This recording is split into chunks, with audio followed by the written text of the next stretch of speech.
Hello, my chess. Hello. Magandang umaga po sa bawat isa. Purihin ang Panginoon sa isa na namang pagkakataon na tayo po ay nandito at sama-sama tayong makakapag-aral ng salita ng Panginoon as we worship the Lord together. So, this morning ay hiyaan niyo pong basahin ko po muli yung passage, only yung verses 7 to 10 na lang po since nabasa na natin kanina before we commit to the Lord in prayer our study. John chapter 10, 7 to 10, the Word of God says, Jesus said again, "Truly I tell you, I am the gate for the sheep.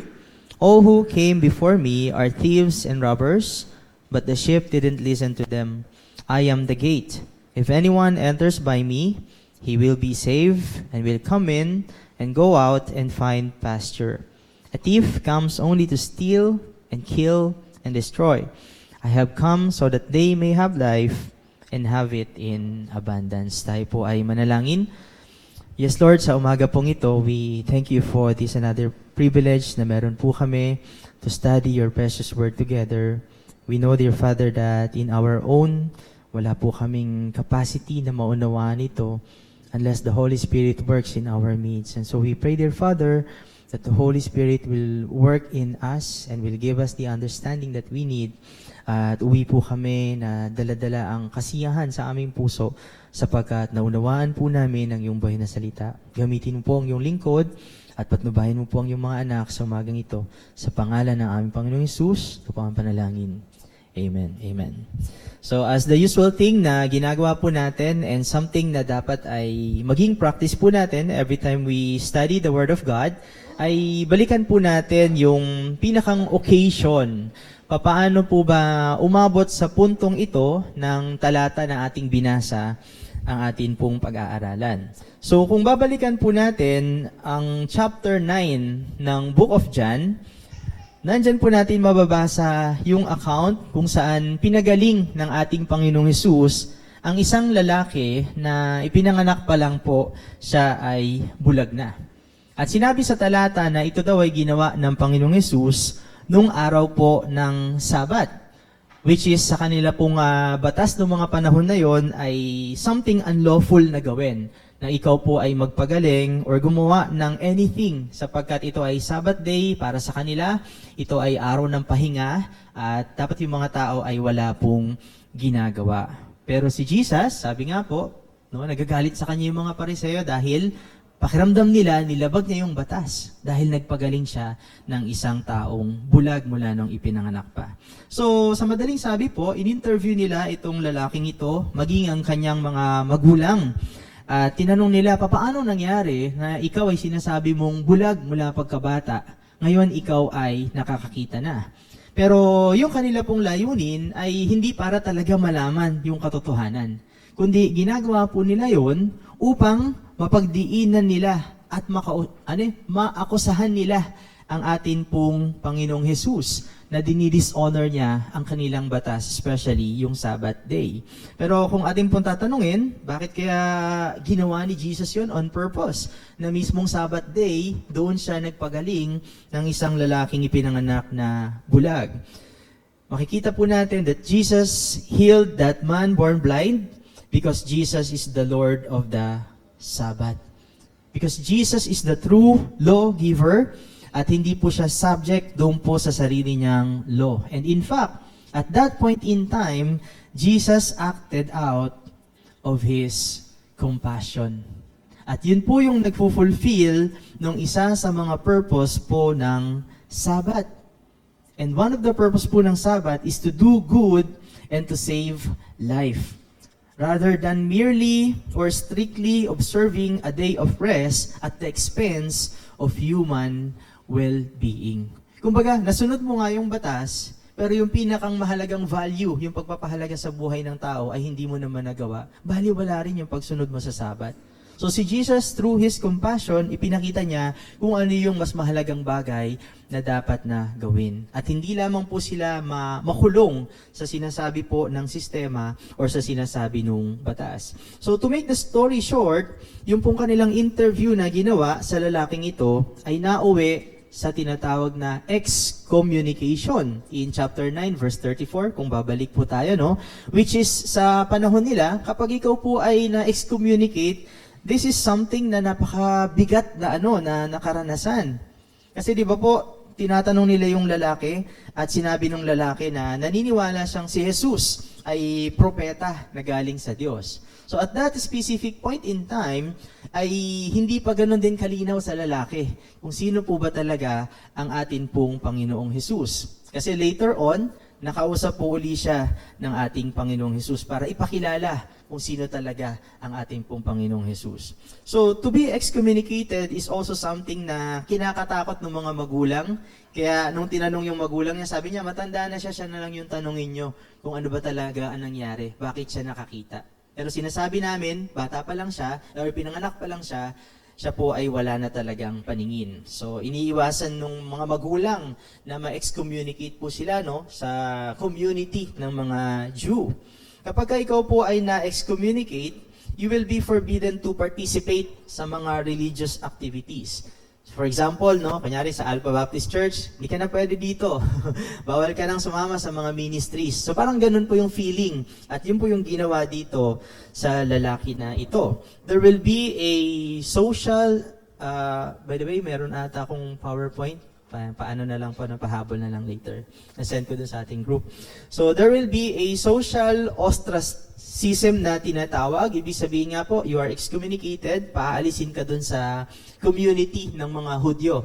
Remember kapag nanonood po tayo ng mga movies, di ba example sa Athens, may mga pangyayari po doon na yung isang tao, dahil may nagawa siyang mali, pinapatapon siya sa malayong lugar, pinapaalis siya sa community. Minsan tumatagal pa yun ng mga 10 taon. 10 taon kang magiging outcast, parang ganyan, at hindi ka pwedeng bumalik dito sa ating lugar.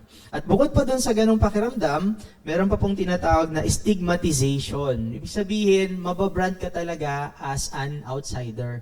Naalala po natin yung parang may nabansagan na persona non grata na bawal nang pumunta ng Palawan. So parang in some way, related po doon yung experience. All in all, pag ikaw ay in-excommunicate sa isang community ng mga Hudyo, para ka na rin tinanggalan ng buhay or ng pagkatao. So ito po yung naging ugali ng mga religious leaders.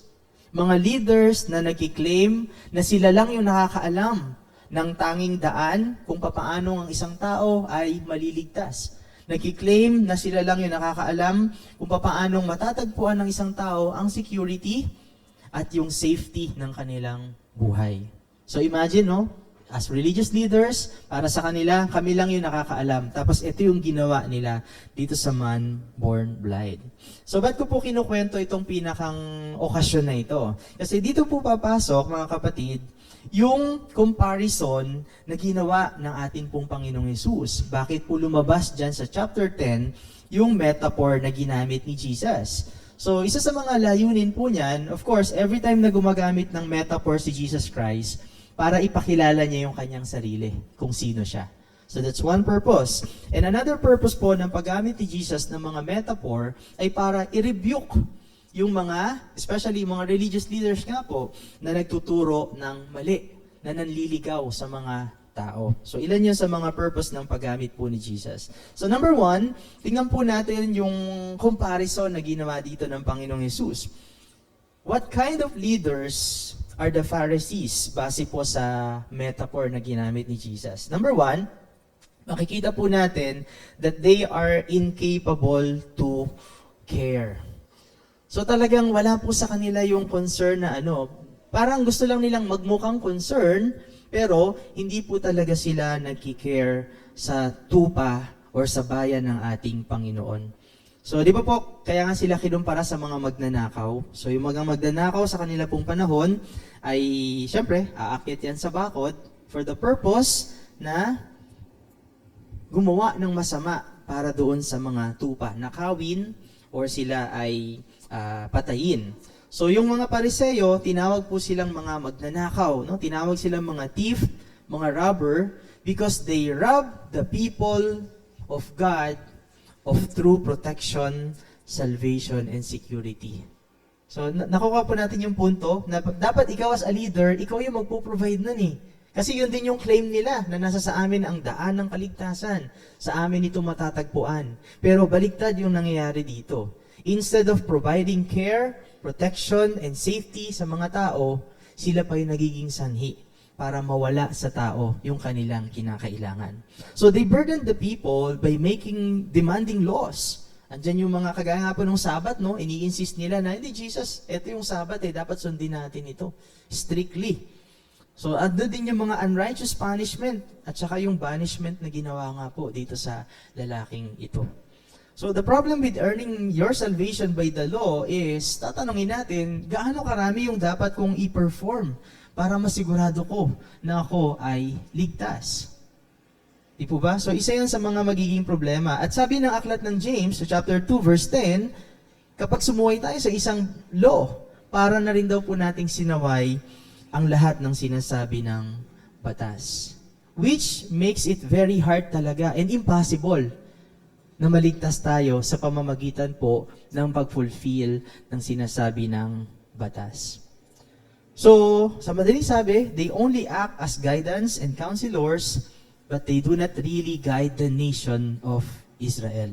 Sa katotohanan, they mislead them to a dangerous pathway of earning their own salvation by their own works of the law. So, hindi sila nagki-care. It's a total opposite. And they are there to destroy the people of God. So, pangalawa, hindi lamang po sila walang kakayanan talaga na mag-care, they are inauthentic. So sa panahon po nila, yun lang pong mga totoong shepherd, yung pinagbubuksan ng mga gatekeeper po, no? Kasi sila lang po yung may access sa mga sa mga sheep pen. Siyempre, sila po yung may-ari po, no? Normally sa kanila, may mga pagkakataon na yung iba't ibang mga flock, pinagsasama po yan sa iisang sheep pen. Sa isang parang kulungan po, no? Tapos yung mga may-ari lang, sila lang po yung may karapatan na tawagin yung kanilang mga tupa. At sila po yung pinagbubuksan nung tinatawag natin diyang gatekeeper. So dito po sa metaphor na ito, of course, ang tinutukoy na true shepherd ay walang iba kundi ang ating Panginoong Hesus. Sapagkat siya lamang yung makapag-provide ng safety, ng totoong care at satisfaction sa kanyang mga tupa.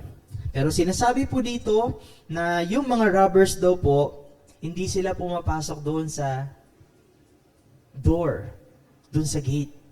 Bagkos sila ay, dahil nga magnanakaw sila, nag-i-sneak in lang sila, umaakyat po sila doon sa mga bakod. So, kinumpara po ni Jesus ang mga magnanakaw na ito sa mga Pariseo, upang sabihin na sila po ay mga pekeng tagapangalaga ng bayan ng Israel. Paano po nasabi sila ay mga peke? Kasi imagine, ang mga Pariseo po ay relihiyosong mga tao. Kung babalikan po natin ang ilan sa mga doktrina na tinuturo nila, I think yung mga Pharisees, naniniwala po sila sa resurrection of the dead. Naniniwala sila sa existence ng angels, kumpara doon sa grupo ng mga Sadducees. May mga grupo po, religious group sila na hindi naniniwala sa resurrection of the dead. Pero itong mga Pariseo na ito, somehow meron silang mga pinaniniwalaan na biblical din po talaga. At ang tawag nga po sa kanila ay mga biblical scholars. Pero sa kabila ng iyon, they failed to recognize the true Messiah. They failed to recognize their own need for Jesus for salvation. At isa pa sa pinaka-worst na kanilang ginawa, bukod sa nag-fail na silang i-recognize yung Messiah at yung pangailangan nila na maligtas, dinamay pa nila yung ibang mga tao para po sila ay mapalayo sa tunay na tagapagligtas, sa tunay na pastol. So ano po yung panawagan nito para sa atin mga kapatid? Number one, this is a warning. Unang-una sa mga leaders ng atin pong iglesia. It is a warning to always aspire for sincerity sa paglilid po ng flock ng ating Panginoon. It is a call na magkaroon po tayo ng genuine concern na ang maging goal natin ay talagang mailapit natin ang bawat isa sa Panginoon. hindi lamang po sa mga gawain na meron po tayo. Di ba minsan po, sa sobrang excitement natin bilang mga leaders, parang ang saya na natin na makita kapag nag-i-engage, nagpa-participate yung mga members. Pero hindi lang po pala mere participation yung dapat nating maging goal. Ang pinakang goal natin, talagang ang bawat isa, makilala natin ng lubusan ang ating Panginoong Diyos. Kasi yun po yung pag-uugatan ng lahat. Kung bakit tayo makaka-endure sa paglilingkod sa Lord, kung bakit natin may endure yung mga temptation, even yung mga persecutions, ang pinakang magiging ugat po nun ay yung relationship natin sa Panginoon. Pero without yung genuine relationship sa Panginoon, naniniwala po ako, kahit anong pag-participate natin sa gawain, one of these days, mababurn out ka. Baka isa sa mga araw na ito, tumigil ka. Kasi ang naging motivation lang po natin ay engagement. Hindi talaga dahil gusto nating gamitin yung ating buhay para mapaluwalhatian yung ating manunubos, yung atin pong Panginoon. So that's the challenge sa atin bilang mga leaders. Ano po ba yung nagiging goal natin? Ilapit lang ba yung mga members para ma-engage sila or talagang inilalapit natin sila sa atin pong Panginoong Diyos? And one best way para po mailapit natin sila sa Panginoon is by our own example. Di ba po yung mga Pariseo, mali yung kanilang example eh. Nililigaw pa nila yung mga tao. Pero ang challenge sa atin bilang mga leaders, nakikita po ba by our own example na talagang gusto nating mapalapit ang bawat isa sa Panginoon. It is good if we perform well our different functions dito po sa ating church. But I believe we have a higher calling more than doing our task. Our higher calling is to lead the people of God to God by our own example. So let me challenge all the leaders in our church. Not only leaders in church, even yung mga leaders ng bawat family. Talagang nandun po ba yung desire natin, yun na yung mga membro ng pamilya natin, talagang mapalapit din sa Panginoon? Are we becoming an example in our prayer life? Are we becoming an example in evangelism, in discipleship, in worship, in our testimony, in our love for Jesus?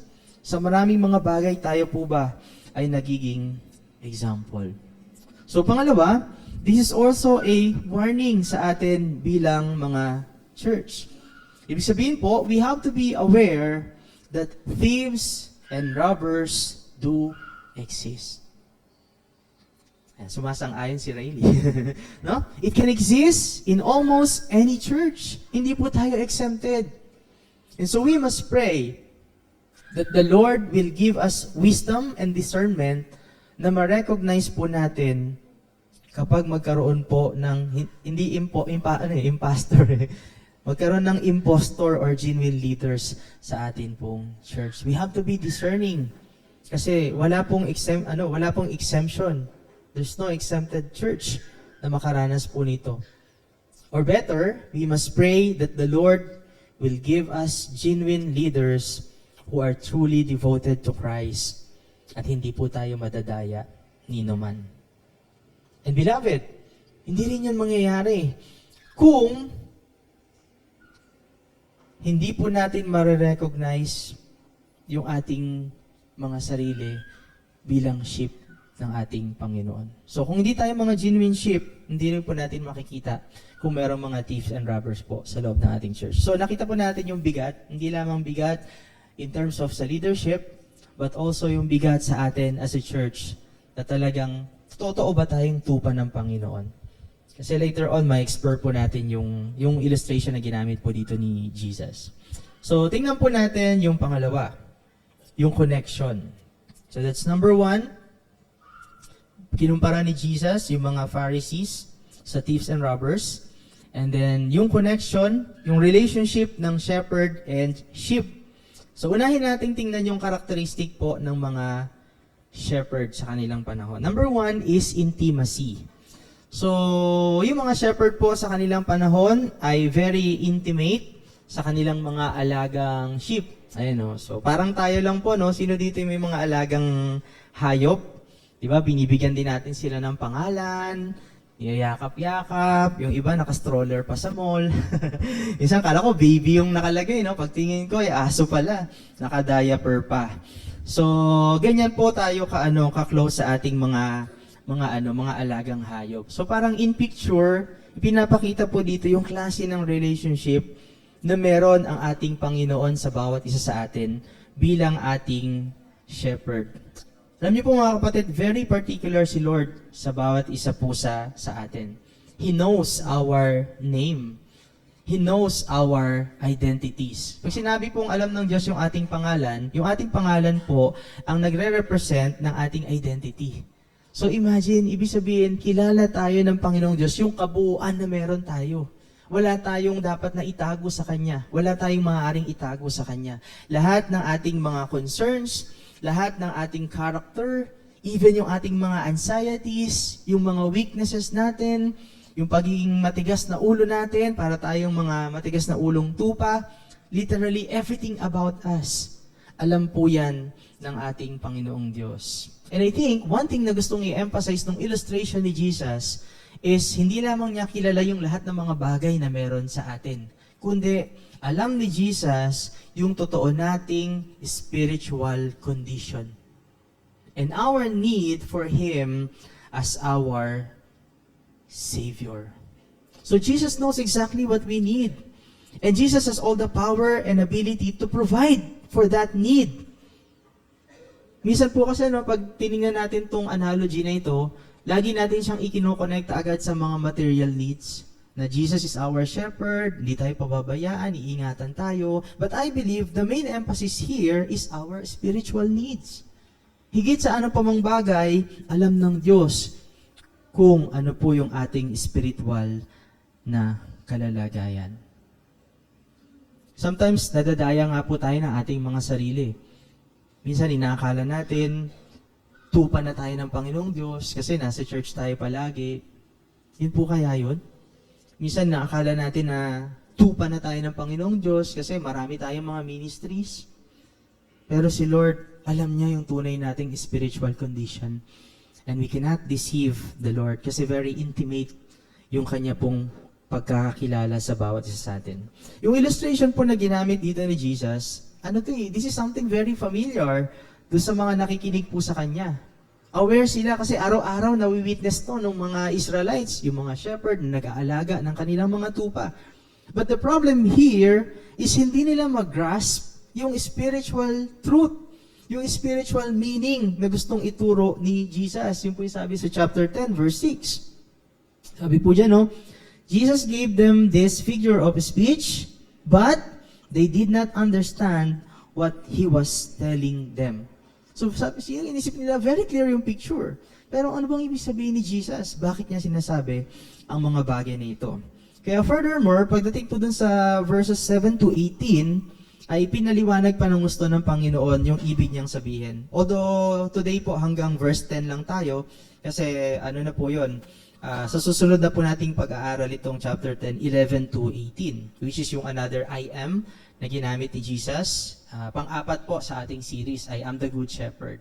Okay? So before we proceed dun sa interpretation po ni Jesus, tingnan natin yung second characteristic ng shepherd.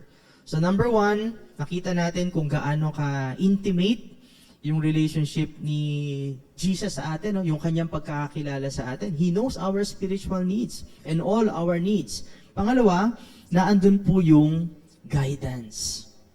So the shepherd leads, or sa King James Version, sabi diyan, putteth forth his own sheep. So yung mga shepherd po, in their time, they carefully guide yung flock para po dali nila sa mga green pastures, para pakainin at painumin. So iniingatan po nilang maigi ang kanilang mga flock. Malayo sa gawain ng mga Pariseyo. Kung kaya nga po, di ba nakita natin kanina, imbis na yung sheep ni God, ingatan nila, dalhin sa tamang landas, in-excommunicate pa nila yung blind man. Pero si Jesus, ano po yung kanyang ginawa dun sa blind man? So Jesus carefully guide this man born blind para makilala niya ng lubusan kung sino si Jesus. At first, sabi natin, ang pagkakilala lang niya, pinagaling ako nito, sigurado galing to sa Diyos, isa siyang propeta. Di ba yun po yung sabi niya?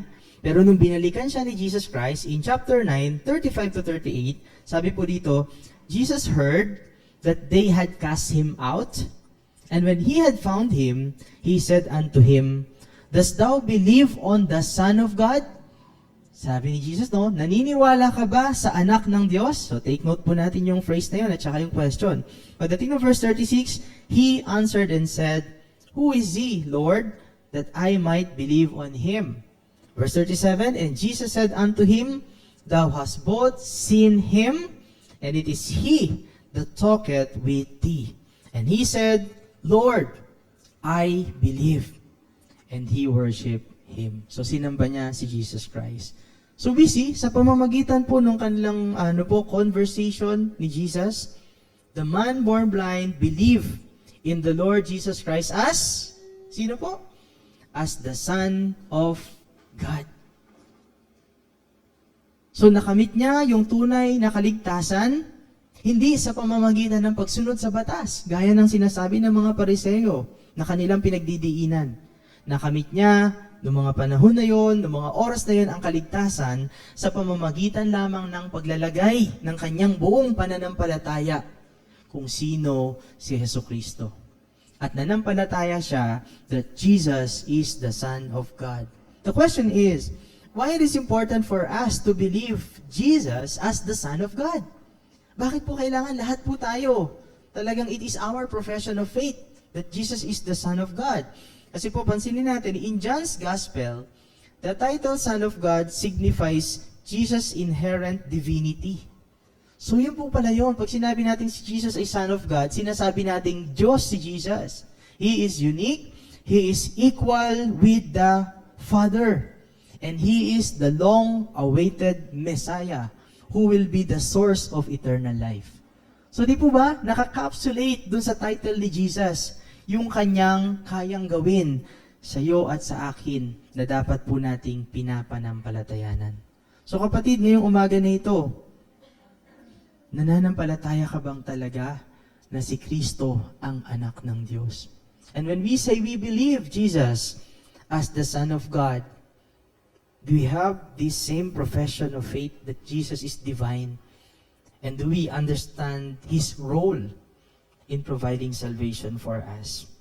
So again po, no, ang sarap ibangga dun sa backstory kung papaanong ginaguide ni Jesus yung kanyang mga tupa into green pasture for them to have this eternal life. So ganyan po mag-guide ang ating Panginoon. And I believe we have our own story kung paano tayong ginaid din ng Panginoon, no? At first, nandun yung katigasan ng ating mga puso. Ayokong makinig ng mga Bible, ayokong makinig ng gospel na yan. Ba't ako magbibigay ng time para dyan? But little by little, gumagamit ng sitwasyon ng Panginoon, gumagamit ng mga occasions, ng mga tao ang Panginoon para tayo ay i-guide niya into knowing the truth, into discovering that we are sinners, that we are incapable of paying the penalty of our sins, and that Jesus alone can pay the penalty of our sins. That Jesus is the Messiah that we need, the Messiah that we desperately need. So pangatlo, tingnan naman po natin, bukod doon sa pag-care ng Panginoon, kung paano natin siya makikilala bilang tagapagligtas, andun din po yung kanyang protection. So anong sabi ng verse? The shepherd goes before them. And beloved, this is a very reassuring statement. It is very reassuring to know that Jesus is the one protecting us. So yun daw pong mga traditional shepherd ng mga panahon po nila. Normally, nandun daw po sila sa unahan. So ginaguide nila yung flock sa mga panganib, inilalayo nila sa mga predators, ini-ensure nila na safe yung mga tupa at tama yung kanilang direksyon na natatahakin. So yan po yung picture dito, no? While yung mga modern shepherds daw po, nung time naman sa panahon natin ngayon, normally nasa likod naman po sila. Minomonitor nila kung may mga maliligaw O di ka naman, again, may mga predators na pupunta dun sa mga flock.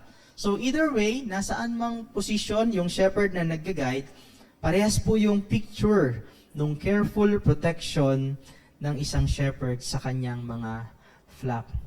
And when we say that Jesus as our shepherd is the one protecting us, hindi po ibig sabihin po niyan na absence of hardship.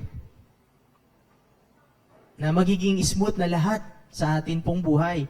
Kasi marahil isipin natin na, teka, sabi ng Bible, pinoprotektahan ako ng Lord. Ba't ako nakakaranas ngayon ng mga paghihirap? So beloved, kung papaanong yung mga sheep po, kahit nandun na yung kanilang shepherd, meron pa rin silang mga pinagdadaan ng paghihirap along their way, tayo din po ay maaari pang pagdaan ng pagsubok sa buhay. Pero hindi ibig sabihin po nun na tinatanggal ng Diyos ang kanyang proteksyon sa bawat isa po sa atin. So the question is, paano tayo ngayon ginaguide or pinoprotect ni Jesus sa panahon na tayo ay nakakaranas po ng mga hardship sa buhay?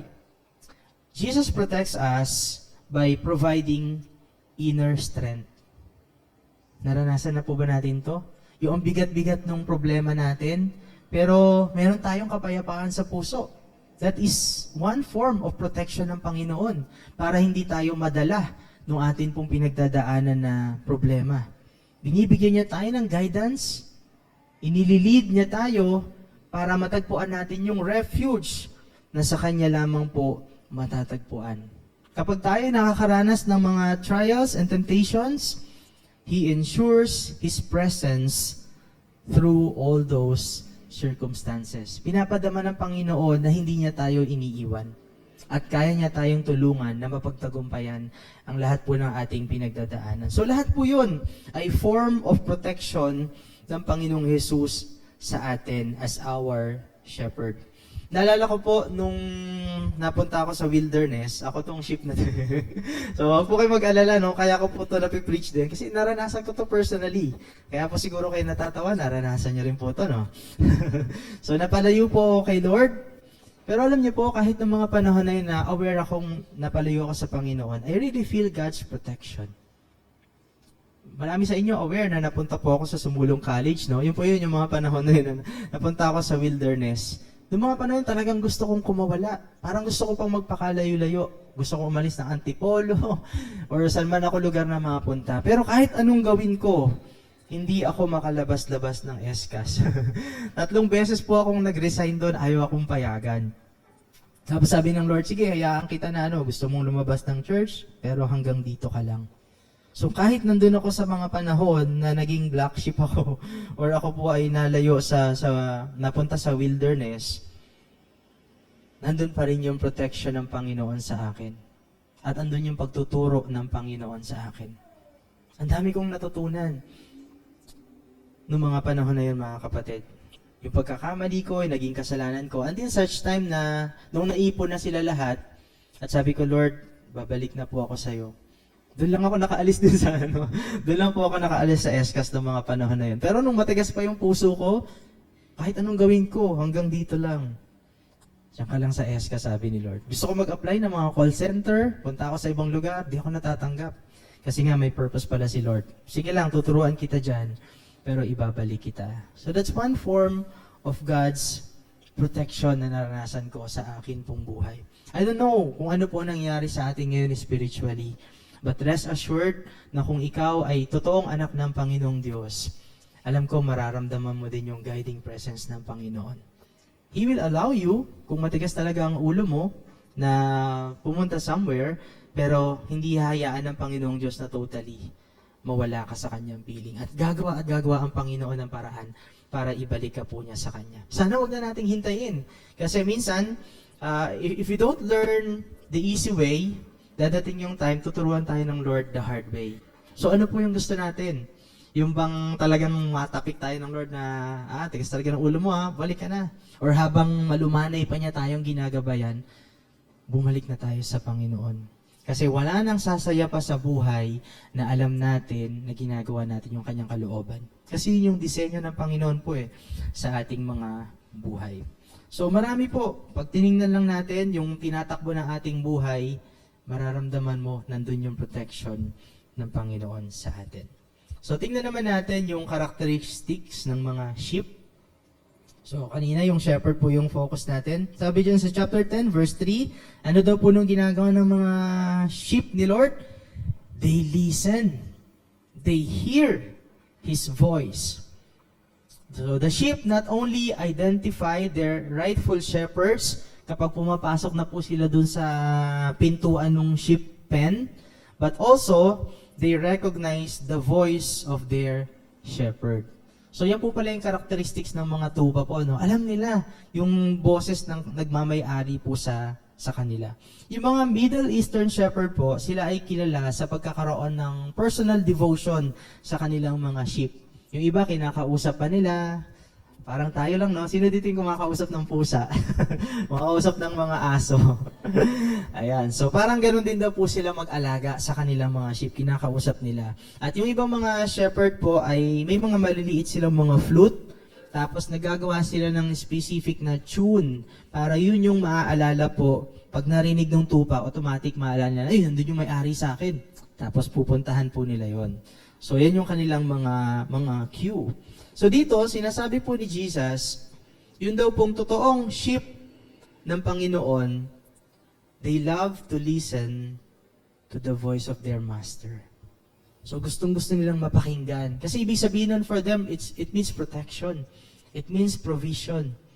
It means yung true essence ng life. Andun yung kanilang security. Andun yung kanilang satisfaction. Ito yung narinig nila yung boss ng kanilang master. But is this true sa bawat isa po sa atin ngayong umaga?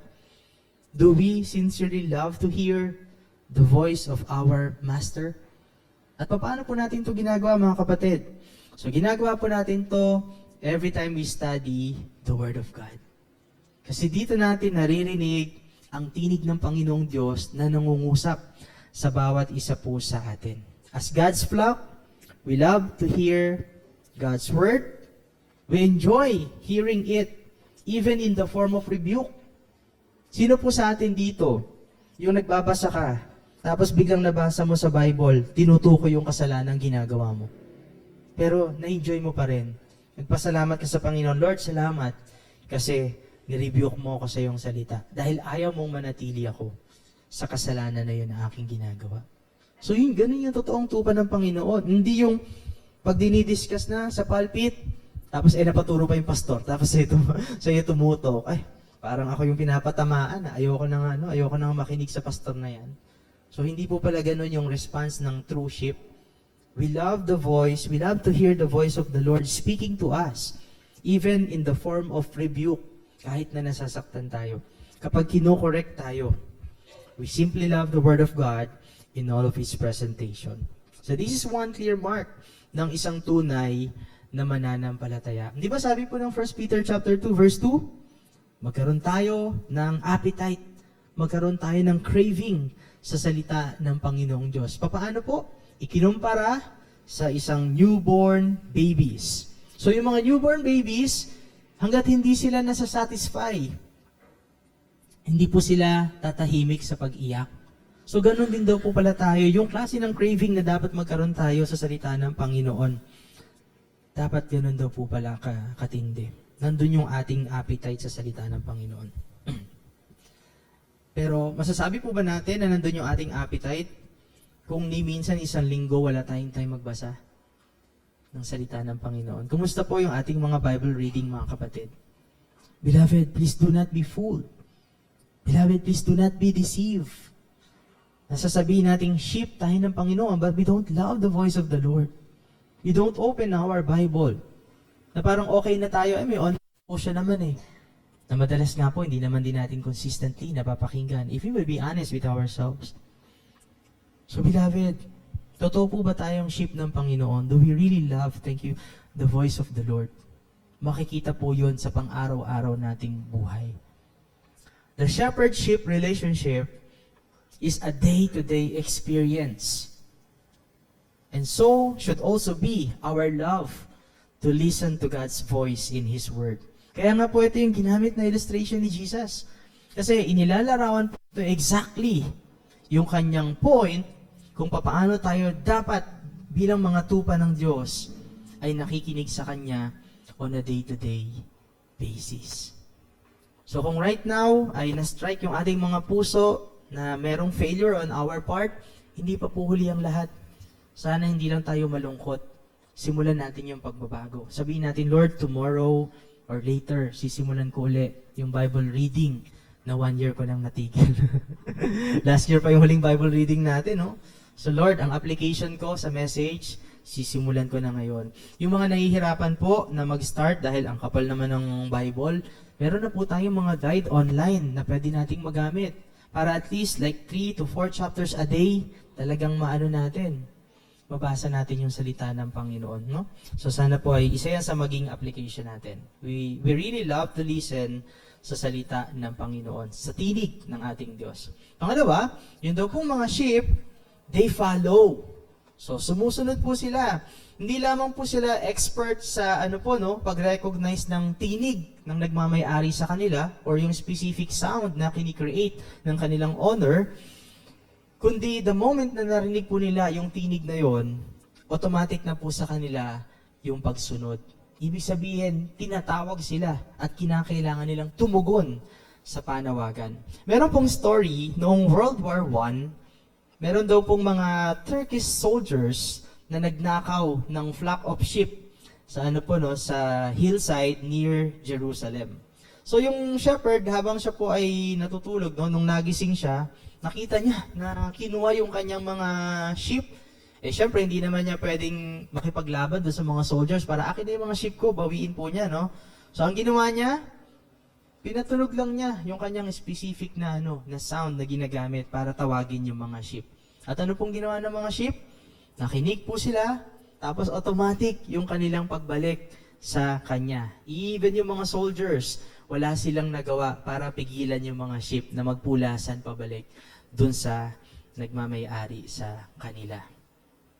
So, kung bakit po ganon? Kasi sinasabi po ng Biblia in Ezekiel 36:26-27, I will give you a new heart and put a new spirit within you. I will remove your heart of stone and will give you a heart of flesh, and I will put my spirit within you. Sabi po ni Lord, no? And cause you to walk in my statutes. So yun po pala yung mga kapatid. Sa Diyos po pala manggagaling yung kakayahan upang tayo ay makalakad ayon sa Kanyang kalooban. At yun ay sa pamamagitan lamang ng tulong at gabay ng banal na Espiritu. Kasi imposible po yun kung sa atin lang mga sarili. Pero kung nasa sa atin, yung banal na Espiritu, siya po yung tutulong sa atin para makatugon tayo sa tinig ng atin pong shepherd. So beloved, this morning, kamusta po yung pagsunod natin sa mga utos ng atin pong Panginoong Diyos?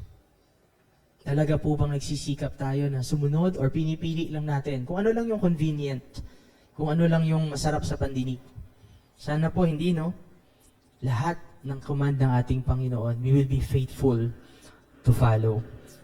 Alalahanin po natin na tayo po ay tinawag ng Diyos, hindi lamang para makinig or ma-entertain or ma-amaze sa mga pinag-aaralan natin, sa culture na meron sila, sa mga scenarios, sa story na mababasa natin sa Bible.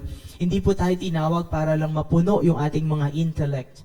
Maging Sunday school teachers tayo na magtuturo sa mga bata. Beloved, we are called to obey Jesus. So yun po yung purpose kung bakit tayo nakikinig Sunday after Sunday ng preaching.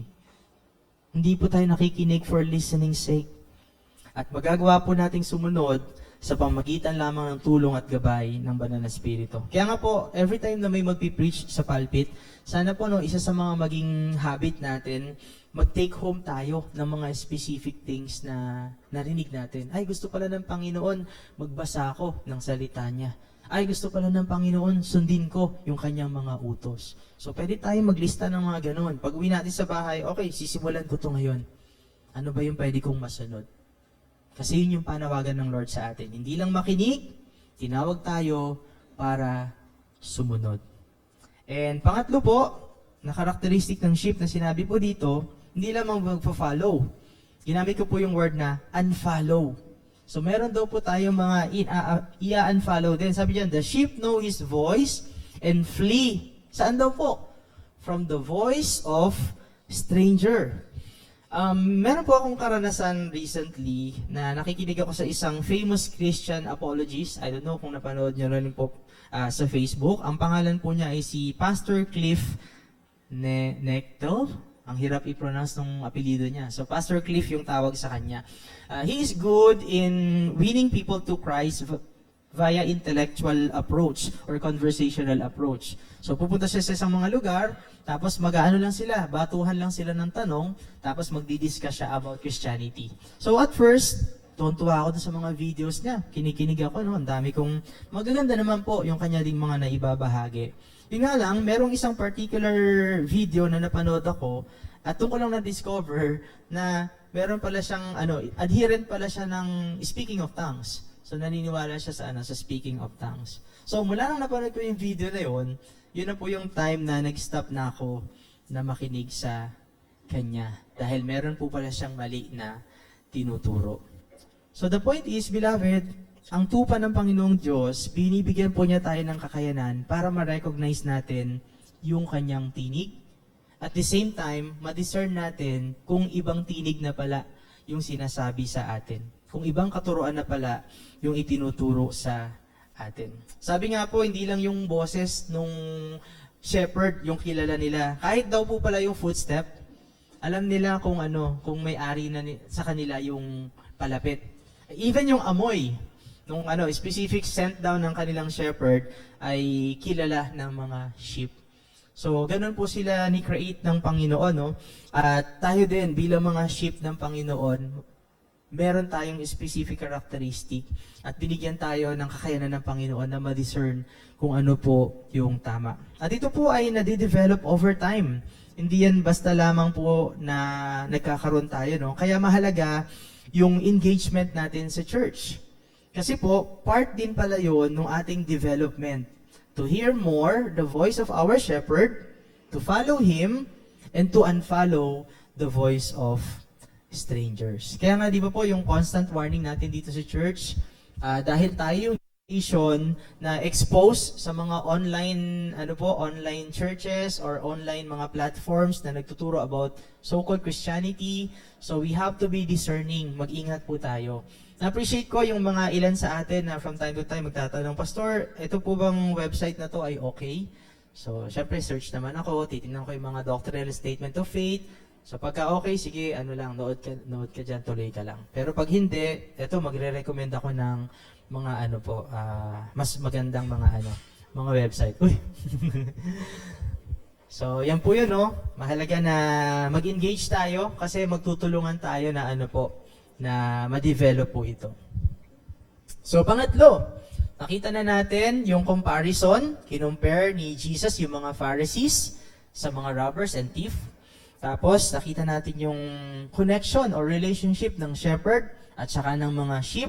So, yung pangatlong ginawa po ni Jesus dito ay nagkaroon naman siya ng contrast. So, in verses 7 to 10, so makikita po natin dito that Jesus explains further the meaning of his metaphor. At dinidifferentiate po ni Jesus yung totoong shepherd doon sa false shepherd. So ano daw po ang ginagawa ng totoong shepherd? Sabi po dyan, the true shepherd protects and promotes life.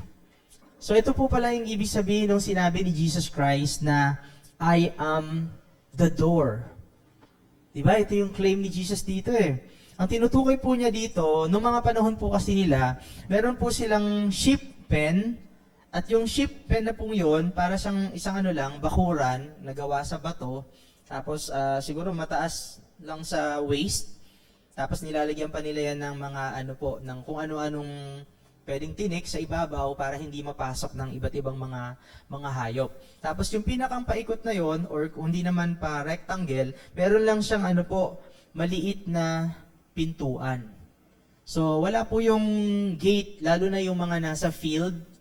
So, ganun po yung picture ng sinasabi dito ni Jesus. At madalas, yung pinakang shepherd mismo ang pumupwesto po doon sa pinto. Para siya yung magsisilbing magbibigay ng protection at siya din yung magiging passage. Siya lang yung tanging daan para makaparot pa rito yung mga sheep. Kapag dadalhin sila sa pasture o di kaya naman ay isi-safe keep na sila sa loob po ng sheep pen. So ganyan po yung gawain ng mga shepherd nung unang panahon. So dito sinasabi po ni Jesus nung claim niya that I am the door, He is saying that He is the unique and necessary and the only way for people to be saved from spiritual destruction. He is the only way para makabalik po tayo sa presensya ng atin pong Panginoong Diyos. So nakita natin dun sa story, hindi ang relihiyon ang daan para tayo po ay maligtas. Hindi ang paggawa ng mabuti, hindi ang pagpapakabait, hindi yung kayamanan at pagtulong sa kapwa, hindi yung ating katalinuhan, hindi yung pagsunod sa batas, kundi tanging ang paglalagay lamang natin ng pananampalataya kay Jesucristo bilang, sabi kanina, anak ng Diyos. Kagaya nung pag-express ng pananampalataya nung ipinanganak na bulag na pinagaling po ni Jesus, no? So si Jesus lamang po yung daan na mag-iiwas sa atin sa tiyak na kapahamakan sa impyerno at magbabalik ng ating nasirang ugnayan sa banal na Diyos. So bakit na parito si Jesus Christ? Jesus came to give this life to us. Siya lang yung tanging pintuan para makuha natin ito.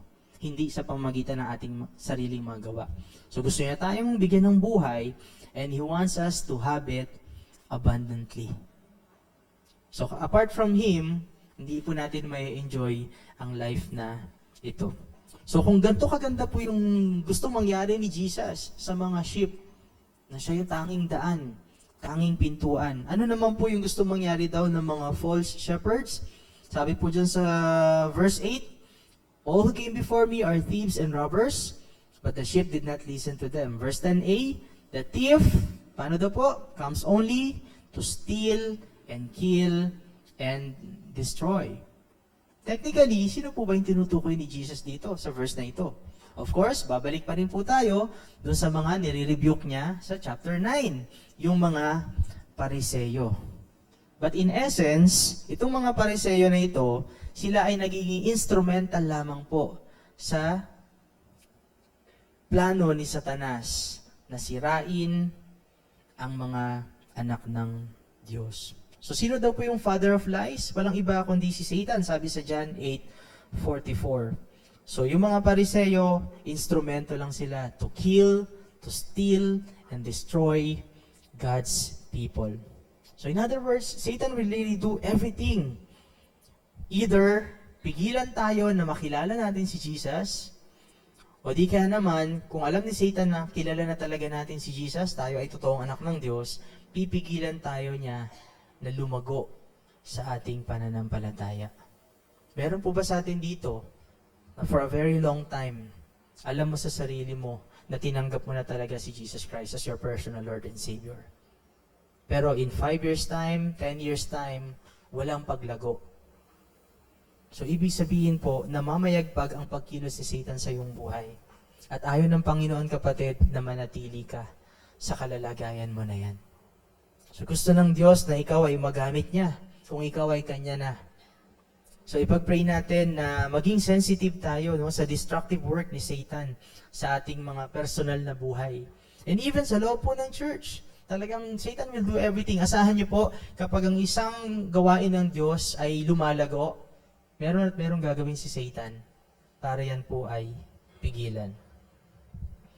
So siguro ilan sa mga clear example ng work ni Satan. Example, aware tayo na tinatawag tayo ng Lord na mag-share ng gospel, pero inaatake tayo ng katamaran. O kaya nagbibigay tayo ng alibi. So beloved, that is Satan's work to hinder us to spread the gospel. Halimbawa po, pinakita sa atin ng Lord yung ating giftedness. Meron tayong 10 talents na binigay ng Lord na gusto niyang gamitin sa atin. Pero okay na sa atin yung 2 lang. Ay, kumakanta na ako sa choir, nagtuturo na ako, okay na yon. Kahit alam mo na meron pang 8 na natitira na ibinigay sa'yo ng Lord na gusto niyang magamit. In that sense, pwede rin kumikilos si Satan para pigilan tayo na magamit para sa kanyang ubasan.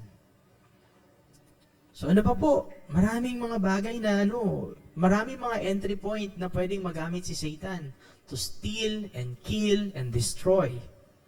Para pigilan tayo again, either na makilala si Jesus or lumago sa atin pong pagkakilala kay Jesus. So malawak na discussion po ito at hindi sapat yung ating oras. Pero ang panalangin ko po ay yung panalangin din ni Peter, that we will grow in the grace and in the knowledge of our Lord and Savior, Jesus Christ. Kasi yun lang po yung tanging daan para ma-discern natin yung deception ni Satan at maiwasan natin to be destroyed by Him. So I hope lahat po tayo, kinikilala natin si Jesus as the only door. He is the door for salvation. He is the door para magkaroon tayo ng fullness of life. And apart from Him, I am telling you kapatid, you will never enjoy your life. You will only have a wasted life kung ikaw ay lalayo sa pintuan ang ating Panginoong Jesucristo. So ngayong umaga, nakita natin yung comparison. Anong klaseng leaders yung mga Pharisees compared to Jesus Christ as the true shepherd of Israel. Nakita rin natin yung ang gandang working relationship ng shepherd at saka ng sheep. And lastly, pinakita sa atin ni Jesus yung contrast ng mga false shepherd at sa Kanya bilang isang true shepherd. Ano yung kaya niyang i-provide sa atin. And I hope we will all see Jesus as the only door for our salvation and eternal life. And we will not be deceived by Satan. Let us pray. Yes, Lord, sa umaga pong ito, maraming salamat sa iyong buhay na salita na nangungusap sa amin. Salamat po sa mga analogies na ito para mas ma-appreciate namin yung spiritual truth na nais mo pong ituro sa bawat isa sa amin. Lord, by our own capacity, hindi po namin kayang maunawaan ito.